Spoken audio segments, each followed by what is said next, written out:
contemporâneo da academia. E você até falou, né? Eu comentava no alto comando da PM, mas você, Azor, defendeu a sua tese acadêmica, prática e até de eficiência e de justiça, e você tem fruto disso, né? Está aí a sua cria, aí, o Fábio e tantas outras, e o resultado que se perpetuou no Brasil. O próprio Santa Catarina e vários estados que você saiu defendendo a tese pelo Brasil afora, e vários estados, e você foi baluarte nisso, né?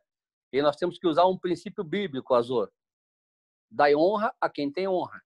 Nós temos que reconhecer todos desse grupo aqui que atuam, mas a sua atuação sempre, né? Desde jovem oficial e como coronel e na reserva, sempre na defesa da eficiência policial, não uma luta sindicalista ou corporativista, na eficiência policial, objetivando que o atendimento da população, como falou o Fábio, como falou o Marlon, o presidente da FENEM, e como bem falou o doutor Tiago. Então, nesse sentido, eu vou na linha do doutor Tiago, e porque o Ministério Público, nós nos irmanamos contra a PEC 37, porque não tinha, né, ou seja, previsão expressa constitucional e nem legal da competência do MP investigar. E forças sindicalistas tentaram impedir o MP. O projeto era: impeça o MP de investigar. Eu via no Congresso Nacional essas forças, justamente, né, falando, eu via essas forças no Congresso Nacional falando assim, Azor, falando para deputados, eu via nos corredores: vocês preferem que nós investiguemos ou querem o MP investigando? Eu vi essas forças falando nos corredores para os deputados. Olha, o MP tem cintura dura, nós não. Nós sabemos conversar. Infelizmente, isso não é republicano, isso não é digno, é uma forma de corrupção, mas infelizmente foi isso. Graças a Deus teve aquele movimento, irmanado com o MP, nós brecamos a PEC 37. E é nessa visão, Azor, que o Fábio bem colocou isso, e as pessoas se esquecem que nós temos a preservação da ordem pública, que é a própria finalidade da segurança pública. E quem preserva tem subsidiariamente todas as outras funções dos outros órgãos policiais. Então, quem tem a competência subsidiária na segurança pública é a Polícia Militar, por mandamento constitucional. E, como você bem disse, foi falado aqui, o TCO já está sedimentado. Sedimentado no debate no Conselho Nacional de Justiça, Azor, mais de 12 decisões em recurso extraordinário e de mérito. Matéria consolidada. 12 decisões de mérito. Então, isso é matéria vencida. TCO é matéria vencida e, absurdamente, São Paulo, que foi baluarte, e a tua pessoa marca isso, São Paulo, infelizmente, fraquejou dentro da eficiência que colocou o doutor Tiago, por questões sindicalistas. E na questão do doloso contra a vida, nessa disputa de polícia judiciária militar e polícia judiciária civil, é um absurdo isso, Azul. E você bem colocou, o Fábio colocou, o doutor Tiago colocou. É um absurdo isso, uma vez que nós atuamos, você falou, atuamos na elaboração da Lei 92/99 de 96. E que, negociando com a categoria da Polícia Civil, foi ressalvado numa negociação com os delegados que o inquérito continuava conosco. Mas por que continuaria conosco? Porque quem vai dizer se foi crime militar ou não, se foi doloso contra a vida ou não, se foi culposo ou não, é o Ministério Público. Ele, Ministério Público, é que vai dizer. E o juiz recebendo ou não a denúncia. Mas, infelizmente, os delegados ingressaram no Supremo e perderam por 5-4, Azul. Perderam por 5-4 na análise liminar. Acabou a discussão. Mas ainda não acabando a discussão, os delegados perderam o plenário por 5-4. Nós já temos 6 decisões de recurso extraordinário e de São Paulo, em que o ministro Toffoli, o Barroso, Fachin, todos falam que é competência da Polícia Judiciária Militar. Vão mais longe. O ministro Toffoli fala que a Polícia Judiciária Militar é que tem que apurar e é proibida a Polícia Civil de investigar, de instalar inquérito. Então, é matéria consolidada no mérito até no Supremo. Mas fica essa luta corporativista que acaba gerando conflito com as instituições e gerando a ineficiência. Então, para não me alongar mais, o debate, né, vai se prorrogar, mas agradecendo pela oportunidade. Inclusive, até passei o link para o deputado subtenente Gonzaga, que deve estar entrando também contigo aí, e é o presidente da comissão que discute o ciclo completo deve estar entrando, né, nesse grupo também, o subtenente Gonzaga, me ligou agora aí, deputado subtenente Gonzaga, passei o link para ele, então vai querer entrar até para poder fazer uma palavra, mas, finalizando, eu coloco esse aspecto, Azor. Quem controla a atividade policial é o Ministério Público. E nós sempre defendemos. Cada instituição apura a prática dos delitos praticados por seus integrantes. E ele, MP, pode acompanhar, pode avocar e pode requisitar quem quiser. Nós temos que ser controlados pelo Ministério Público e não controlado, Azor, e não controlado por uma outra polícia. Aí nós vamos criar a Gestapo, SS, uma polícia sobre a outra polícia. Então, com essa intervenção, agradecendo a oportunidade, meu abraço e parabéns aos debatedores e todos os participantes. Azor. Bom, eu agradeço. O Coronel Marlon parece que levantou a mão, pediu a palavra há alguns instantes. Peço, portanto, desculpas ao doutor Tiago, mas acho que esse terceiro bloco, a gente está tendo a participação de todos, eu acho que abrilhanta e vai ao encontro daquilo que é o nosso escopo. Doutor Tiago, com as suas escusas antecipadas, eu peço, Vênia, para passar a palavra para o Coronel Marlon, que é o presidente da Federação Nacional das Entidades de Oficiais Militares. Se o Coronel Martins estiver voltado conosco também, gostaria de deixar o espaço para ele. Obviamente, temos logo na sequência a palavra de volta às mãos hábeis do Coronel Fábio, que, na verdade, tem sido não só um seguidor daquilo tudo que o Coronel Miller já colocou pelas antigas gerações. Eu disse para o Fábio hoje, Fábio, você está fazendo arqueologia, eu sou uma múmia. Então, eu só tenho conhecimento entre nós, os faraós antigos já mumificados. É gostoso a gente habitar entre os vivos, e o Fábio é um dos vivos que mostra que valeu a pena ter vivido. Coronel Marlon, que não é uma múmia, se for uma múmia bem fofinha, olha só. Com a palavra. Quase. O Miller foi em Brasília junto com o Juscelino Kubitschek. O Miller já foi junto com o Kubitschek. Não, eu ia citar o que o Coronel Miller falou a respeito dessa comissão, que é a segunda comissão que fala sobre o Cicompleto. É a segunda comissão que fala sobre o Cicompleto. O interessante é que nessa comissão chega a ser a mesma conclusão, que nem a Constituição precisaria mudar. Né? Como o doutor Tiago falou, a própria, o parágrafo 4, o parágrafo 144 diz que a Polícia Civil, que a Polícia Judiciária encarga a apuração de infração penal. Ou seja, e não é exclusivo. Né? Então, já poderia a Polícia Militar ou outra polícia fazer o flagrante, por exemplo, que não tem apuração penal em tese nenhuma, tem autoria e materialidade conhecida. Só que, dia 6 de outubro, nós, já falei outra vez que eu participei, nós, Polícia Militar, nós não fizemos isso e a coisa foi se alongando. Então, o Miller falou muito bem dessa comissão que existe, o subtenente Gonzaga, ele é o presidente da comissão agora, e é importante que todos sabem que ela existe, está na Câmara agora, está em stand-by pela situação atual, para discutir sobre esse completo, porque é uma discussão que tem que ir à frente.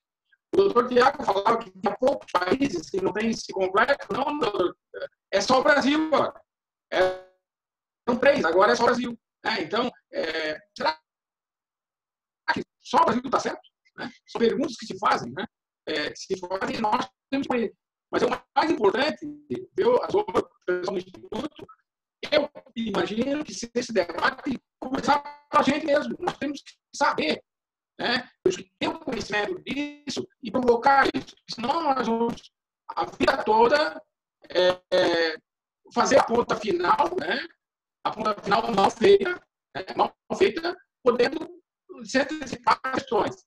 E na PEC 37, o Miller falou muito bem, foi realmente, e ela só não passou por detalhes, lembra-me, no final, né, que houve por acaso, uma mobilização popular contra a PEC 37. Senão, ela teria passado. Né? Ela teria passado e nós teríamos sérios problemas no Brasil todo. É só isso. Obrigado. Obrigado mais uma vez, Coronel Marlon. Eu passo a palavra agora ao... Até perdi com quem eu ia passar a palavra. Acho que era para o doutor Tiago e em seguida ele ia passar para o Fábio, né? Acho que era essa a sequência. Ou era direto ao Fábio agora? Fábio, então, por favor.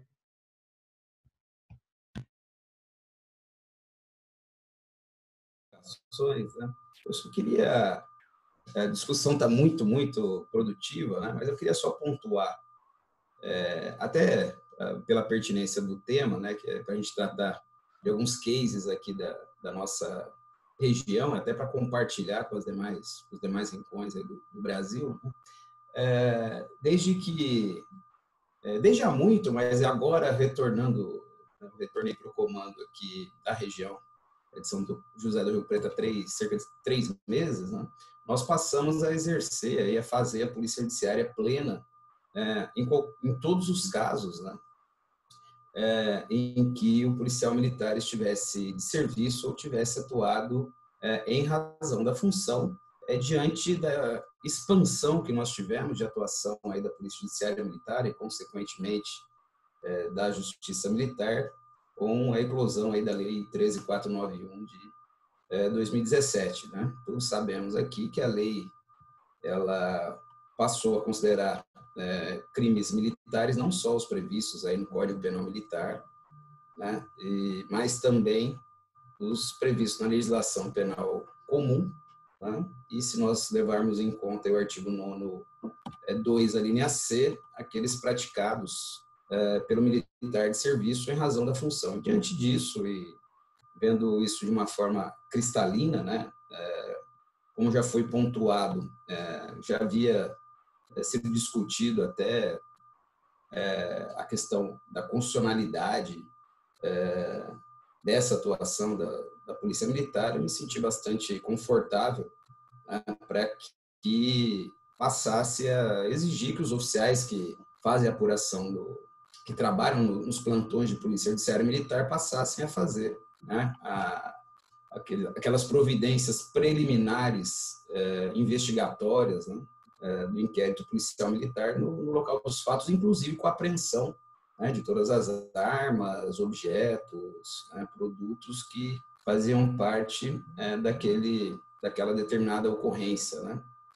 Bom, diante disso, houve uma insurgência por parte da Polícia Civil, né, mais propriamente do delegado seccional de São José do Rio Preto, que instaurou 2 inquéritos por abuso de autoridade em face dos oficiais encarregados, né, dos inquéritos policiais militares, e que adotaram essas providências, né? Foram 2 casos de morte decorrente de intervenção policial, em que os oficiais foram ao local, fizeram todas as providências lá preliminares do inquérito, inclusive com a apreensão das armas dos policiais militares e do suposto infrator, né, que veio a óbito, né? Diante desses casos, nós adotamos algumas providências. Eu requeri ao delegado de polícia seccional, diante de considerar, teoricamente, né, se o oficial de Polícia Judiciária Militar, se ele está atuando em razão da função, ele está atuando de serviço, na verdade. Se, em tese, praticou abuso de autoridade, teoricamente também seria crime militar. Portanto, a autoridade originária, o comandante do batalhão, que deveria também apurar a conduta daqueles determinados oficiais. Eis que o delegado forneceu cópias do inquérito por abuso de autoridade, e a partir daí nós traçamos a estratégia, né, de encaminhar, de primeiramente fazer uma investigação preliminar sobre a conduta do oficial que apurou o crime doloso contra a vida, que fez as providências preliminares, e nessa investigação preliminar, logicamente, ficou consignado que o oficial agiu dentro da legalidade, dentro do que preconiza aí, né, tanto a Constituição Federal quanto o Código de Processo Penal Militar. Diante disso, eu encaminhei essa investigação preliminar ao Corregedor-Geral da Justiça Militar, que é o Coronel Avivaldi, inclusive, aqui do Tribunal de Justiça Militar do Estado de São Paulo, e ele corroborou essas providências adotadas, entendendo que o oficial agiu legitimamente, e inclusive apontando que, em tese, o delegado de polícia, sim, é quem teria cometido o crime de abuso de autoridade, né, por ter instaurado inquérito policial comum, né, por mero capricho, né, por mera forma de intimidar o oficial a não praticar os atos aí de polícia judiciária militar, que são atos legítimos, né? Diante disso, em paralelo, até temos aqui o Coronel Azor foi o postulante aí da causa, nós ajuizamos via associação, um habeas corpus, nós impetramos o habeas corpus e recentemente nós tivemos aí julgado ainda em sede de liminar o trancamento do inquérito da Polícia Civil justamente com esse fundamento, né? No sentido de que nos termos aí do que fundamentou a juíza na decisão, e na opinião dela teriam atribuição legal para apurar o doloso contra a vida, né? Tanto a Polícia Civil, mas também a Polícia Militar, né? Então, no entendimento dela, haveria possibilidade de 2 investigações aí diante daquele caso concreto, o que ele diria qualquer conduta ilegal, ilegítima por parte do oficial. Portanto, esse é um case importante aqui da região, né? E só lembrando que o Tribunal de Justiça Militar, o Pleno do TJM de São Paulo, considerou as resoluções do secretário de Segurança Pública de São Paulo, que teoricamente obriga a apresentação dos dolosos contra a vida perante a autoridade policial civil. O TJM considerou as 2 resoluções inconstitucionais. E como nós somos jurisdicionados, logicamente, em âmbito penal militar, né, do Tribunal de Justiça Militar, nós temos adotado essa postura e estamos respaldados aí, diante dessas decisões, né? Portanto, só para terminar esse raciocínio, né, há um certo receio por parte dos oficiais em adotar essas medidas plenas, né, de polícia judiciária militar. Mas o que eu até já pontuei, eu entendo que nessa seara, após a ocorrência aí, do crime militar, qualquer que seja a sua natureza, nós, na condição de autoridade de polícia judiciária militar, devemos aí, entre aspas, né, o respeito às normas da Justiça Militar Estadual e não propriamente a resolução, haja vista até essas resoluções terem sido consideradas aí inconstitucionais. Né? Então, não vejo possibilidade alguma, né, de que o oficial que adote essas providências plenas seja de alguma forma responsabilizado, quer seja administrativamente, quer seja criminalmente, e aí a decisão até da Justiça Comum já demonstrou isso, e da própria Justiça Militar, no âmbito da Corregedoria Geral de Justiça Militar, né? Portanto, é um ato aí que ele deve ser realizado, né? Sob pena, aí sim, de não ser realizado e o oficial vir a ser responsabilizado por sua inércia diante da ocorrência de um fato criminoso e, no caso, de um crime militar. Parece que o Coronel Azor queria fazer uma intervenção. Pois não, comandante. Acho que o microfone do senhor está desligado.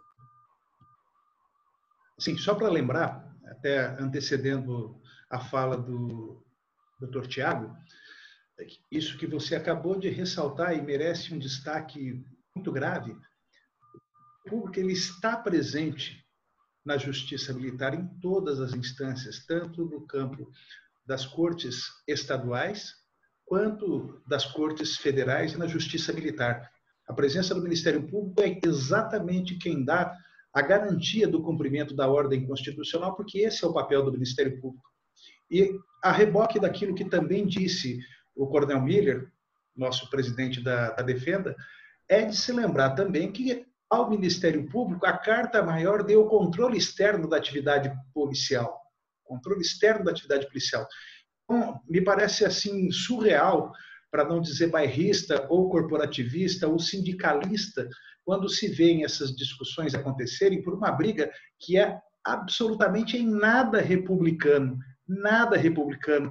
E mais do que simplesmente não ser republicano, num país que talvez da República só tem um nome, é a gente perceber que se desdenha mais e cada vez mais aquilo que foi o mote na fala de todos os aqui nessa reunião, que é o respeito ao povo e a prerrogativa constitucional de eficiência que encabeça o artigo 37 da nossa lei maior.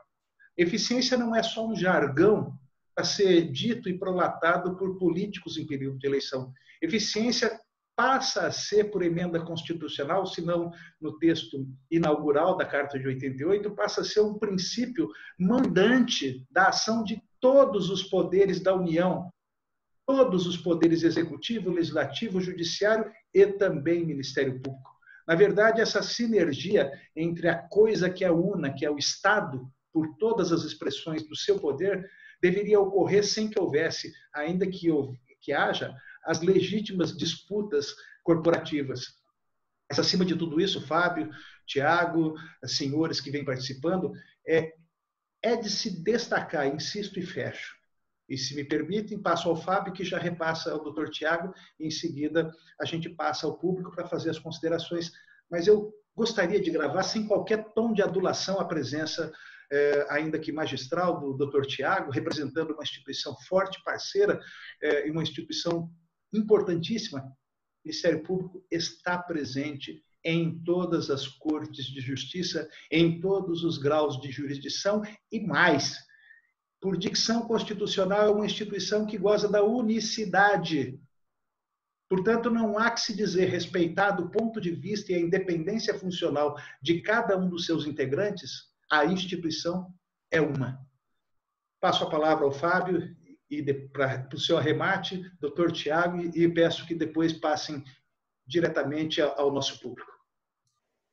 Só já concluindo, Coronel Azor, eu queria trazer alguns apontamentos, até para deixar em aberto, né?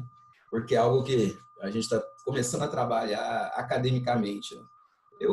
Nessas minhas andanças aí, eu consegui visitar alguns outros países e sempre com aquele foco de verificar o modelo policial. E nessa questão específica, né, do policial, qualquer país democrático do mundo em que o policial, diante de um entreveiro, né, naquele momento que o infrator o enfrenta o Estado, e o policial vem infelizmente, tirar a vida daquele determinado infrator, para não dizer criminoso, né, jamais o policial ele é investigado por homicídio, como nós fazemos aqui. Né?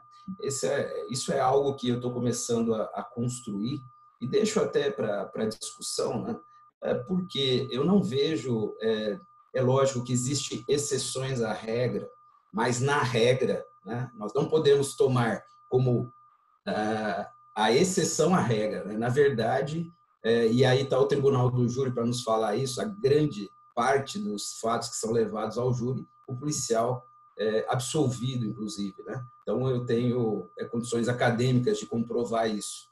Mas, na verdade, eu não vejo a menor possibilidade de, desde logo, após a ocorrência de uma morte decorrente de intervenção policial, se instaurar inquérito policial por homicídio em face do policial militar. Não vejo aí a mínima possibilidade, considerando a teoria finalista, né, de se imaginar que o policial ele teve a vontade livre e consciente de matar o infrator. Nós não somos treinados dessa forma. Nós obedecemos, por exemplo, em São Paulo, exportamos inclusive para outros países, o método Giraldi, né?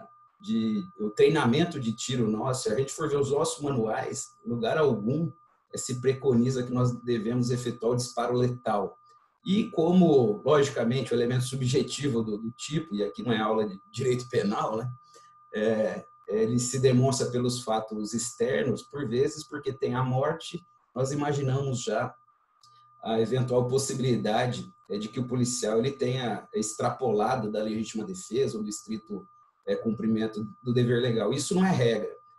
Portanto, eu tenho lançado nos registros que nós fazemos, tá? E aí eu lanço até a discussão, nós instauramos inquéritos, mesmo quando há morte, até porque naqueles casos corriqueiros, né, de intervenção, nós não verificamos no início o ônibus necande, né, a vontade do policial de matar, e sim o ânimo é defendente, né?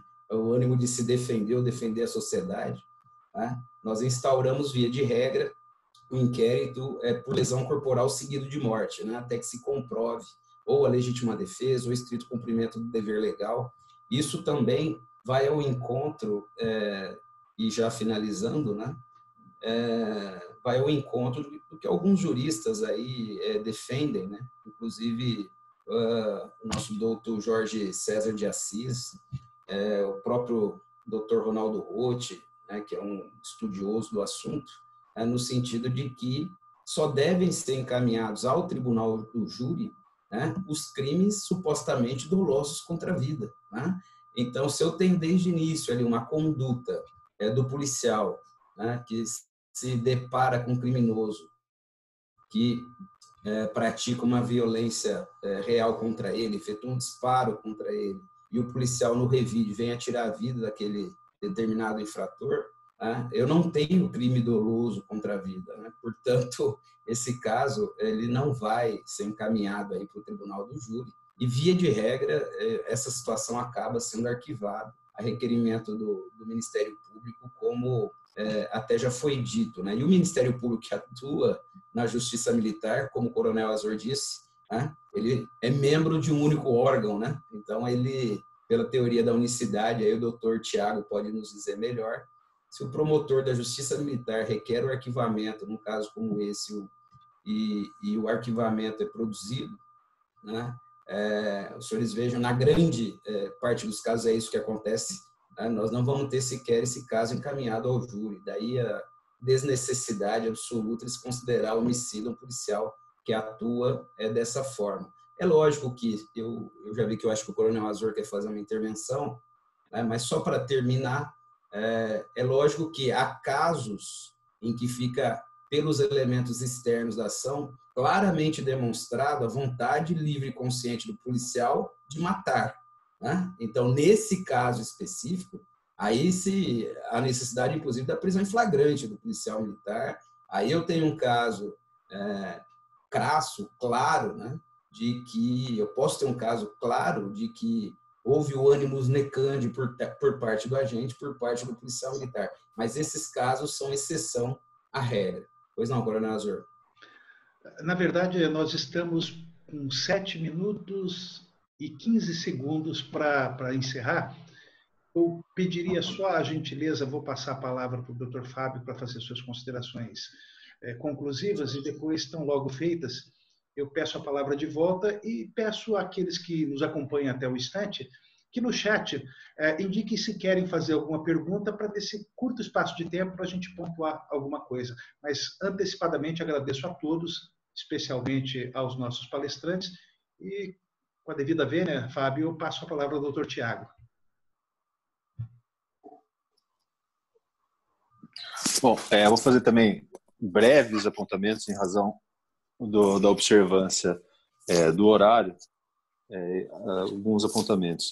Ontem saiu uma reportagem na revista Piauí, ou alguns dias atrás, que eu tive acesso ontem, mencionando o afastamento de, acho que 7 mil policiais em todo o território nacional em decorrência da Covid, né? Isso demonstra uma urgência ainda maior das providências que são tão elementares e que foram discutidas aqui, né? Não só em questão da eficiência policial imediata, mas também como da própria preservação da vida do policial. Isso eu fui fazer uma pesquisa, o New York Times já tinha feito uma reportagem sobre Detroit no final do mês de abril. Eles estão um pouco mais adiantados na evolução da pandemia, e no final do mês de abril a polícia de Detroit já tinha sido afastada dos seus quadros de rua quase 1/3 dos seus membros de forma simultânea. Então daí eu fico a imaginar o impacto para a sociedade do afastamento de 1/3 dos policiais, né? Então isso só liga um alerta vermelho para as providências necessárias, né? Deixar claro também que aos detratores do ciclo completo de polícia, do termo circunstanciado militar, que, tal qual qualquer documentação que segue um fluxo judicial, existe fiscalização por parte do Ministério Público, existe fiscalização por parte do Poder Judiciário, né? Com relação a esses casos de resistência seguida de morte e essa celeuma ou discussão de usurpação de função, etc., eu também não vejo muito sentido por uma simples razão constitucional. A nossa Constituição Federal prevê o júri como cláusula pétrea em relação ao julgamento dos crimes dolosos contra a vida. Então, é o tribunal do júri, caso haja indícios de autoria e prova da materialidade, vai decidir se houve ou não um crime doloso contra a vida. Mas a Constituição em nenhum momento fala quem vai fazer essa investigação. Em nenhum momento. Então, encerro por aqui, coronel, e fico à disposição. Bom, eu só tenho a agradecer ao senhor, doutor Tiago, pelo prestígio de estar conosco, agradecer muito ao meu amigo Fábio, professor Fábio, agradecer ao coronel Miller, coronel Edson Rondon, todos os companheiros que acompanham, os nossos associados, Antônio Norte Filho, que está aqui conosco acompanhando. Há uma chamada feita pelo coronel Marlon, e eu gostaria de, ao agradecer a presença de todos, dizer... Não, Marlon, eu vi a mãozinha aí, está uma linda mãozinha, agora tem um positivinho. Mas eu pergunto aqui rapidamente, já ao nos despedir, para não cansá-los, eu acredito que as formas como cada um abordou o tema acabaram respondendo a eventuais questionamentos, dúvidas ou visões esperadas daqueles que estão conosco. Portanto, eu fico mais uma vez grato em nome do Instituto Brasileiro de Segurança Pública, convido a todos que conheçam o nosso website www.ibsp.org.br. Nós somos um instituto fundado em 2017, portanto, que antecedeu a toda essa bipolaridade política que agora vive e pulsa de uma maneira alucinada e pandêmica.